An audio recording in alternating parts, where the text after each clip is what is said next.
Same repeat ಮಾಡೋಣ. ಇನ್ನೊಂದ್ side ಏನೋ ಸೌಂಡ್ ಬರ್ತಾ ಇದೆ. ನಿನ್ನೆ ಒಂದು ವಿಡಿಯೋ ನೋಡ್ತಾ ಇದ್ದೆ. ಆ ವಿಡಿಯೋದಲ್ಲಿ ಐರನ್ ಬಾಕ್ಸ್ ಯೂಸ್ ಮಾಡ್ಕೊಂಡು ಸ್ಯಾಂಡ್ವಿಚ್ ಮಾಡ್ತಾರೆ. ಯಾವ ಸ್ಯಾಂಡ್ವಿಚ್ ಮೇಕರು ಬೇಡ, ಯಾವ ಟೋಸ್ಟರು ಬೇಡ. 2 ಸ್ಲೈಸ್ ಬ್ರೆಡ್ ತಗೊಂಡಿದ್ದೀನಿ ಅಂಡ್ ಅದ್ರ ಜೊತೆಗೆ ಒಂದು ಚೀಸ್ ತಗೊಂಡಿದ್ದೀನಿ, ಗ್ರೀನ್ ಚಟ್ನಿ ತಗೊಂಡಿದ್ದೀನಿ, ಒಂದಿಷ್ಟು ಬೆಣ್ಣೆ ತಗೊಂಡಿದ್ದೀನಿ, ಅಲ್ಯೂಮಿನಿಯಂ ಫೈಲ್ ತಗೊಂಡಿದ್ದೀನಿ. ಎಲ್ಲ ಅದಕ್ಕಿಂತ ಇಂಪಾರ್ಟೆಂಟ್ ಹೇಗ್ ಮರೆಯಕ್ಕಾಗುತ್ತೆ ಹೇಳಿ, ಒಂದು ಐರನ್ ಬಾಕ್ಸ್ ಕೂಡ ತಗೊಂಡಿದ್ದೀನಿ. ಒಂದಿಷ್ಟು ಚಟ್ನಿ ತಗೋತೀನಿ, ಕ್ಲೀನ್ ಆಗಿ ಹಾಕ್ಬಿಡ್ತೀನಿ ಇದ್ರ ಮೇಲೆ. ಬೆಣ್ಣೆನ ಈಗ್ಲೇ ಹಾಕೋಣ ನಾವು. ವಾ ವಾ ವಾ ವಾ ವಾ ವಾ. ಯಾರ್ಯಾರಿಗೆ ಬೆಣ್ಣೆ ಇಷ್ಟ ಕಮೆಂಟ್ ಹಾಕಿ. ಚೀಸ್ ಹಾಕೊಂಡ್ಬಿಡೋಣ. ಓಹೋ, ಇದನ್ನ ಮುಚ್ಬಿಡೋಣ.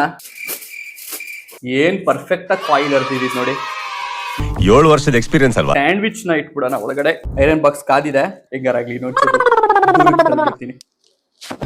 ಸ್ವಲ್ಪ ಸುಟ್ಟಂಗ್ ವಾಸನೆ ಬರ್ತದೆ. ಒಂದ್ ಸೈಡು ನೋಡಿ ಯಾವ ತರ ಆಗಿದೆ ಅಂತ. ಸೇಮ್ ರಿಪೀಟ್ ಮಾಡೋಣ. ಇನ್ನೊಂದ್ ಸೈಡು ಏನೋ ಸೌಂಡ್ ಬರ್ತಾ ಇದೆ. ಐರನ್ ಬಾಕ್ಸ್ ಏನೂ ಆಗ್ಬಾರ್ದು. ನಮ್ಮ ಐರನ್ ಬಾಕ್ಸ್ ಏನಾರು ಆಯ್ತಾರೆ ಪಕ್ಕ ನಮ್ಮ ಮಮ್ಮಿ ನಮ್ಮ ಮನೆಯಿಂದ ಓಡಿಸ್ಬಿಡ್ತಾರೆ. ವಾ ವಾ ವಾ ವಾ ವಾ. ಒಂದ್ ಕಡೆ ಸೀದೋಗ್ಬಿಟ್ಟೈತೆ. ಕಾಣ್ತಿದೆ ನಿಮ್ಗೆ ಹೆಂಗ್ ಬರ್ತದೆ ಅಂತ.